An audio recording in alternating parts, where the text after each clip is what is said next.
If you're a company based in Oldham and looking to grow in 2026, but you're uncertain which digital marketing strategies you should be doubling down on to get more customers or to get more inquiries, today I'm going to talk through all the different types of channels or platforms that you could be using. Should you be teaming up with a local SEO agency that's based in Oldham or a PPC agency based in Oldham? Should you be trying to find a lead generation service that specialises with regards to Oldham enquiries? These are all questions that we get asked quite a lot from business owners and entrepreneurs based in the Oldham, Greater Manchester area. But before we get started on what digital marketing strategies people should be trying to do to grow their business in the London area, Kazra, what would you recommend? What advice would you give before they start spending any sort of money on any digital marketing strategies? So for Oldham-based businesses, just going back to prior conversations we've had with Oldham-based companies and stuff, the biggest issue that we see is they do not have a predictable system in place. So some companies are spending £10,000 on PPC, and at the end of it, they're saying, "Oh well, we've not actually had any leads, or the leads that we did generate, they've not been that great of quality." So you want to make certain that you've got a predictable system in place for issues like that. That way you're not burning a load of money. So the number one thing that I would be looking at is, first of all, how much money have I spent per digital marketing campaign? Let's say you might be spending money on PPC, Facebook ads, and also SEO. You want to figure out how much money am I spending across all three of them. Next thing you want to do is you want to figure out how many leads are being generated by all three of these channels, and separately as well. Next thing you want to do is what's the contact rate? Like, for example, PPC might have some great contact rates, whereas Facebook, you might not be able to contact the leads for 2-3 days, or you might not even be able to get in touch with them, right? They might have just filled out the form and then they've just forgot about you. So you want to figure out what the contact rates of those leads are. And then the last, and I would probably say the most important thing, is from the contacted leads, how many of those leads are actually turning into paying customers? Because leads generated versus paying customers are two completely different things. You want to take a look at how many of those leads have actually paid your business, how much money you've actually gotten back. And obviously, the very last thing is obviously return on spend as well. So if you've spent £1,000, have you lost money? Have you gained money? What's the profit margins been? Once you have that system in place, that's when marketing becomes a lot more fun. It's a lot more predictable. You can scale certain campaigns or channels up. Maybe you're spending £2,000 a month on Facebook ads, and then you can actually upgrade that to, let's say, 4,000 if you're getting some really good results.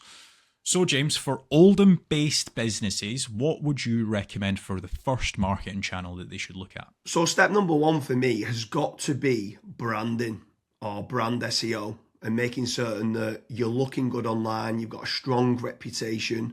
I think everything needs to start, the foundations need to start with a positive kind of brand SERP of who you are and what you do.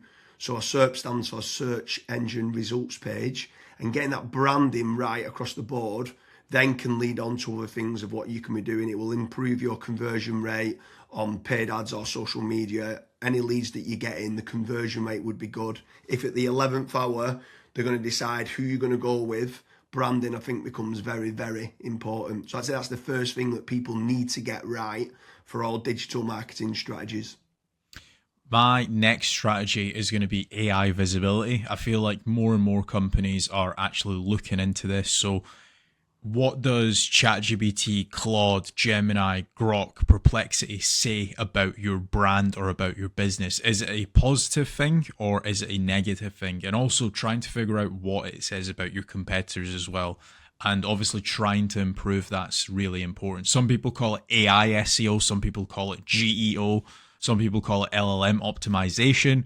But this is going to be a big thing in 2026 and also in the years to come as well. Yeah, I think that's a huge strategy that people need to be looking at with regards to artificial intelligence. More and more people are obviously using AI. The next one for me is filling in the form at FatRank or Promo SEO, which do a commission-based lead generation service. for UK companies looking to grow. I think it's important to be looking at your own digital marketing efforts to generate your own leads, but also if you can use some freelancers and outsource some as well, you've got that diversification of leads. So head on over to fatrank.com, fill in the form and see whether they can help you with a no-risk supply of inquiries. Promise you'll also do a very similar performance-based lead generation service as well that you might want to fill in the form with there, and just double check whether you can go and get a third-party lead generation company to top up and start generating you some leads for your business to grow in 2026. Yeah, and then next on the list is Google Business Profiles, so Google Map listings. This is like local SEO where you basically just try and get more reviews. You build out your Google Business Profile in your local area. Now, there's pros and cons to this. I think the biggest pro is that once it is actually ranking, you're going to be consistently generating leads.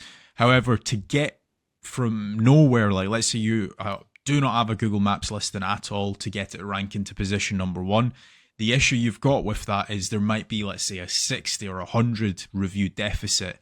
And to obviously get those reviews, you need leads. So it's one of those things. It's like the chicken and the egg.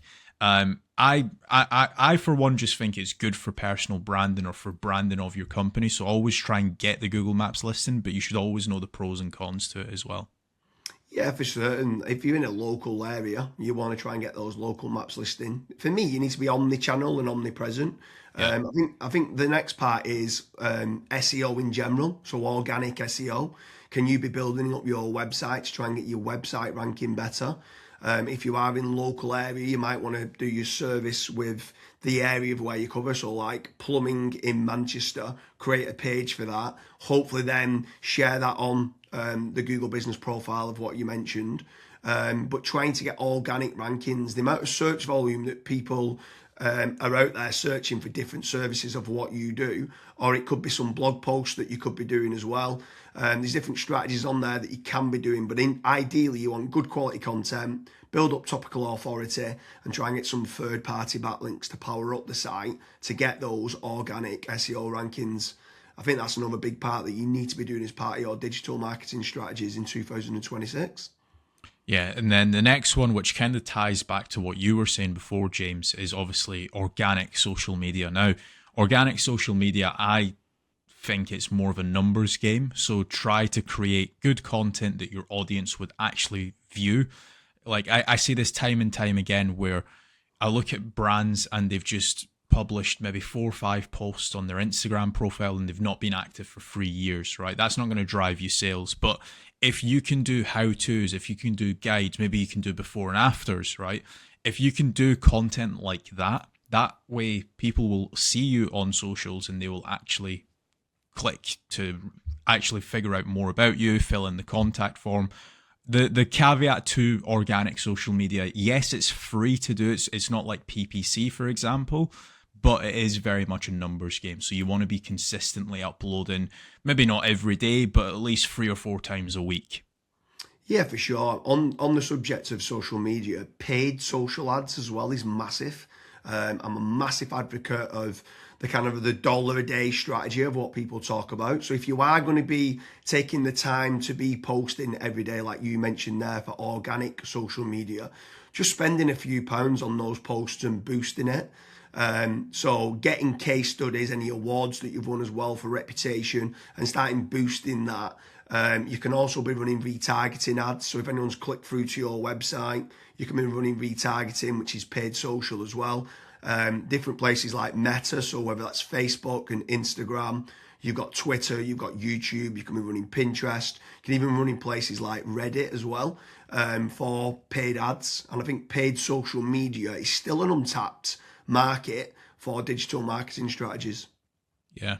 The next one is it's probably a love-hate relationship. It's PPC, right? Google AdWords or doing it on Bing, wherever. That's basically the sponsored results. So if you search for a service, it's above local SEO.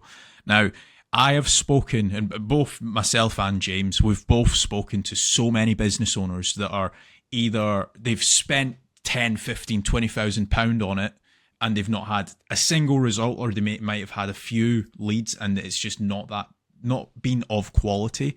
Or you've got other guys that have spent hundreds of thousands on it and they're like, it's the best thing that's ever happened to my business.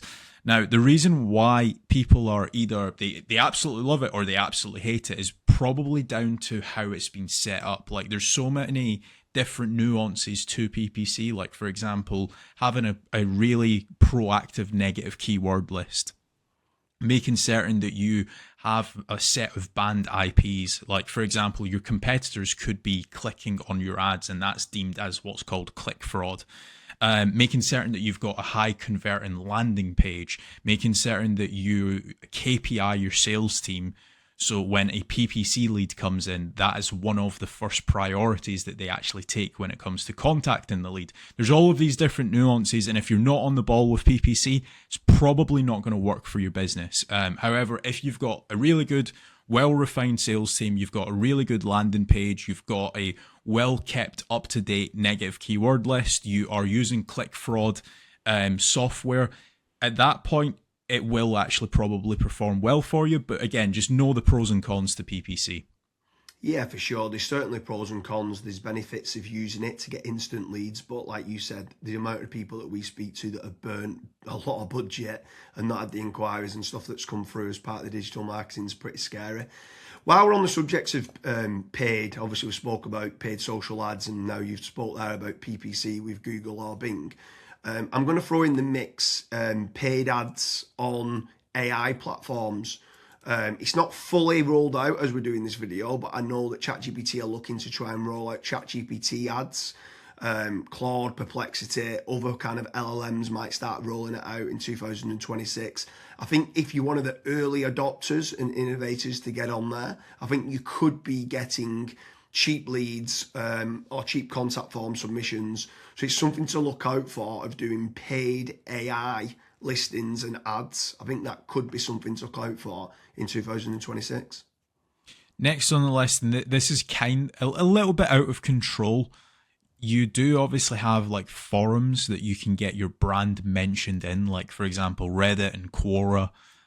That very much comes down to the after fact. Like, where are your customers that you've been dealing with previously? Are they actually raving and shouting about you? If they are, then that's a very good resource of getting other people recommending you. So if you can get that, again, it's a little bit out of your control, but asking for reviews, asking for them to recommend you to friends, to people, that can obviously generate you a decent amount of leads and inquiries as well. Yeah, for sure. And the add-on benefits to places like Reddit is that it's getting cited so much now in the AI overviews. So when you spoke there early on about AI visibility, if you can try to get a positive kind of lot of people talking about the products and services of what you do and some reviews on there, it's indirectly then going to help you, or directly actually is going to help you with AI visibility. And then the last one for me is tradesman websites. So like Check a Trade, Bark, or teaming up with a third party lead generation company.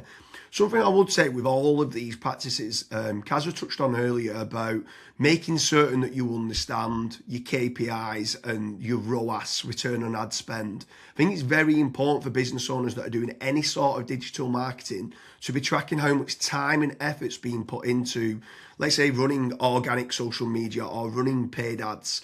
Everything should have KPIs put in place. And this is exactly the same then with tradesman websites like Check a Trade, Bark, Rated People, My Builder. These could all be amazing platforms to generate leads that could get you a positive return on investment. And if you do, you should continue to be using those platforms.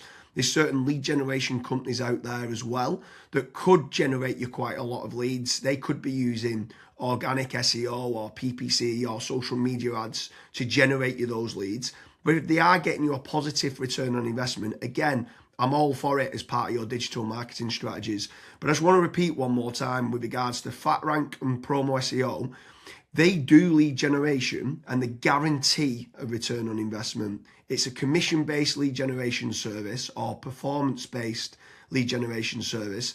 So make sure you head on over there, fill in the form. That could just be one one part of generating leads of many. You should be trying to generate your own. You should never have a single point of failure, and you should be trying to get that diversification. But make sure you head on over to Promo SEO or FlatRank lead generation service as part of your digital marketing efforts in 2026. Thank you very much, Kazra.